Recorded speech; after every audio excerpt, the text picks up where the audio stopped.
Alors, je suis avec Jean Epstein qui est ce soir l'invité du mois du jeu à Gérardmer, la première édition du mois du jeu. Jean, pouvez-vous nous donner un petit peu la teneur de la conférence de ce soir? Oh oui, en quelques mots. Bon, le thème, bien sûr, c'est le jeu, et le sous-titre qu'on m'a demandé d'appeler, c'est vecteur de outils de la vie sociale et outils du développement de la personnalité. Alors en fait, c'est une conférence tout public qui s'adresse aux professionnels, petite enfance mais aussi adolescence, et aussi aux parents, et avec comme objectif à la fois de montrer l'importance du jeu, de montrer qu'un enfant joue sa vie, qui joue 24 heures sur 24, qui joue ses joies, ses peines, ses peurs, ses pleurs, que le jeu n'est pas forcément le jouet, que tout est jeu. Alors pour cela, cette conférence fonctionne en anecdotes, c'est-à-dire c'est plein de petites histoires, un peu comme des sketchs, qui sont faits pour être entendus autant par les parents que par les professionnels, qui se passent donc dans des crèches, dans des écoles, ça s'adresse aux enseignants, mais aussi à la maison. Par exemple, une des anecdotes consistera à parler de l'importance de perdre, les règles du jeu, de comprendre que gagner on peut, mais que perdre c'est pas grave. Et par exemple, pour les familles, je conseillerais aux parents de faire jouer les enfants avec les mamies, parce que comme les mamies souvent elles n'aiment pas perdre non plus, les deux truandes pour gagner. Alors en fait la conférence, comme on est dans une région de haute gastronomie, j'ai préparé deux plats copieux. Il y en a un, c'est le pourquoi le jeu, et l'autre c'est comment. Pourquoi? Eh bien il y aura, j'appelle ça planton les décors, il y aura 8 décors qui à la fois définissent la notion de jeu, le jeu en tant qu'outil d'éveil culturel, le jeu en tant qu'outil de socialisation, par exemple les conflits, la jalousie, les enfants qui... Bon, ça c'est le volet plantant les décors. Donc on aura du grain à moudre quant au fait de dire que le jeu est important, et que je regrette. Personnellement, je travaille dans différents pays. Je viens moi par an au Québec depuis 20 ans, et c'est vrai que selon les pays, le jeu est pris au sérieux ou pas.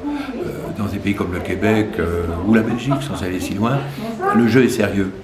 Pays anglo-saxons aussi. Chez nous, c'est souvent un peu pris en surface. C'est un petit luxe, quoi. On joue. Et les professionnels sont payés pour jouer. Alors là, c'est pas un boulot. Hein.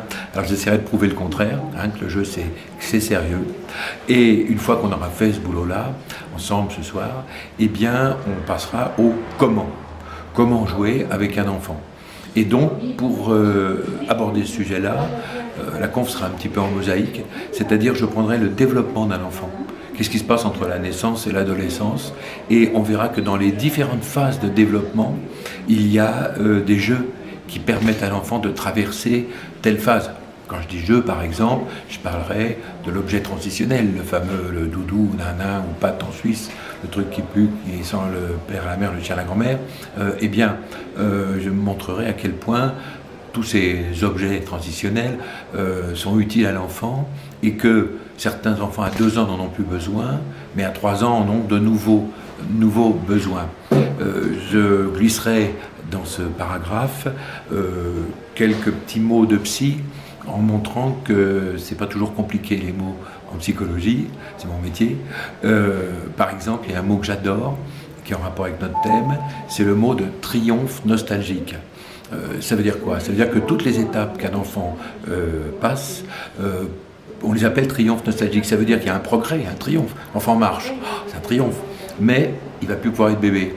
L'ado est en train de devenir adulte, quel triomphe, mais il aura envie d'être petit. Et c'est vachement important dans le choix du jeu.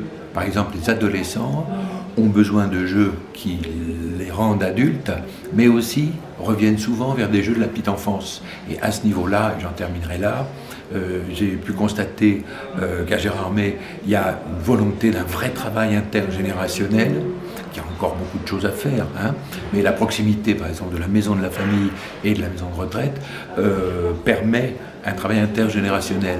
Eh bien, on montrera à quel point c'est important de provoquer des situations où des enfants et des personnes âgées peuvent jouer ensemble mutuellement. Voilà. Donc voilà le plan un petit peu de la conférence. Et je pense que les gens risquent de m'entendre en disant « Qu'est-ce que c'est bien ce qu'il dit, on va essayer ». Donc je prendrai une précaution pour éviter qu'il fasse quelque chose à partir de la conférence. C'est de dire que j'ai raconté tout ça en tant que psychologue. Je pense que mes théories sont bien, ça fait 40 ans que j'ai les mêmes, mais en tant que parent, je ne les ai jamais appliquées. J'ai toujours fait autre chose.